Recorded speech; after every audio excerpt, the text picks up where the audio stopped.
Assalamualaikum warahmatullahi wabarakatuh. Bismillahirrohmanirrohim. Kisah Syekh Jumadil Kubro dan penyebaran Islam di Majapahit.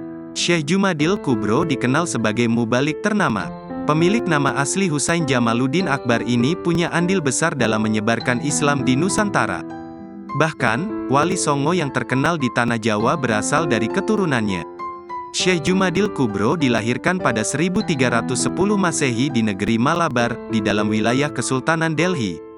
Dia mempunyai seorang ayah yang menjadi gubernur Amir negeri Malabar, bernama Amir Ahmad Shah Jalaluddin. Dia diyakini sebagai bapa para wali Songo sebagaimana keterangan babat dan cerita rakyat. Karena beberapa wali Songo, yaitu Sunan Ampel, Raden Rahmat dan Sunan Giri, Raden Paku, konon adalah cucunya. Bagi Sunan Bonang dan Sunan Derajat, Syekh Jumadil Kubro adalah buyutnya.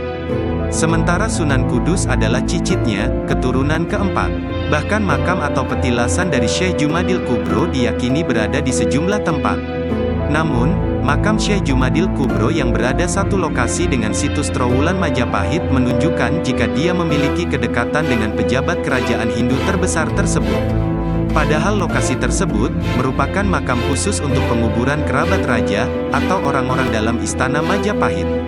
Sehingga diyakini jika Syekh Jumadil Kubro telah menyebarkan agama Islam di dalam Majapahit di era keruntuhan kerajaan tersebut.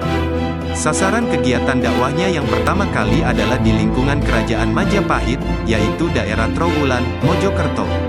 Selama berdakwah di Nusantara, Syekh Jumadil Kubro kerap mendapat tantangan dan kesulitan.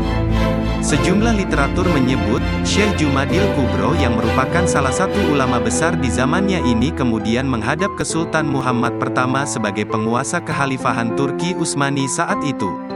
Setelah berkonsultasi dengan Syekh Jumadil Kubro, Sultan Muhammad pertama lalu mengundang beberapa tokoh ulama dari wilayah Timur Tengah dan Afrika yang memiliki karomah guna membantu perjuangan dalam menyiarkan agama Islam di Nusantara.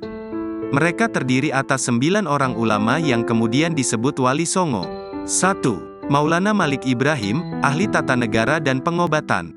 Berdakwah di Jawa Timur. 2. Maulana Ishak dari Samarhan, beliau putra dari Sayyid Jumadil Kubro, ahli pengobatan. Berdakwah di Jawa Timur. 3. Maulana Jumadil Kubro, ahli militer. Berdakwah di lingkungan kerajaan Majapahit. 4. Maulana Ahmad Al-Maghrobi, Sunan Geseng, terkenal sebagai orang yang kuat dan sakti berdakwah di Jawa Tengah. 5. Maulana Malik Israil, ahli mengatur negara. Berdakwah di Jawa Tengah. 6. Maulana Muhammad Ali Akbar, ahli pengobatan dan pertanian. Berdakwah di Jawa Tengah. 7. Maulana Hasanuddin, berdakwah di Jawa Barat. 8. Maulana Alayuddin, berdakwah di Jawa Barat dan Banten. 9. Syekh Subakir, dari Persia, Iran, ahli supranatural, tumbal tanah angker, mengusir jin setan, tugasnya di Pulau Jawa. Dia kembali ke negerinya Persia 1462 Masehi setelah selesai tugasnya. Rombongan Wali Songo periode pertama ini menunjuk Syekh Maulana Malik Ibrahim sebagai pemimpin. Lalu Syekh Jumadil Kubro datang ke Nusantara bersama rombongan Wali Songo yang membuat semakin geramnya kekuatan gaib yang selama ini menguasai Pulau Jawa sebagai pusat Nusantara saat itu.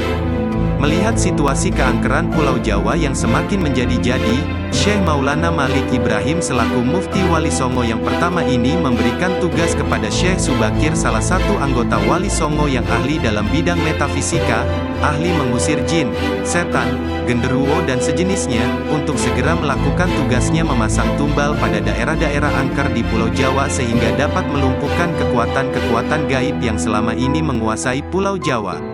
Setelah Syekh Subakir memasang tumbal di puncak Gunung Tidar, Magelang, selanjutnya Syekh Jumadil Kubro dan semua wali membagi tugas dakwah mereka. Syekh Jumadil Kubro memilih wilayah dakwah di lingkungan kerajaan Majapahit karena pengaruhnya dalam memberikan pencerahan. Maka Syekh Jumadil Kubro disegani para pejabat kerajaan Majapahit. Syekh Jumadil Kubro diyakini selain menyebarkan ilmu agama juga menurunkan ilmu kedikdayaan bagi para murid-muridnya.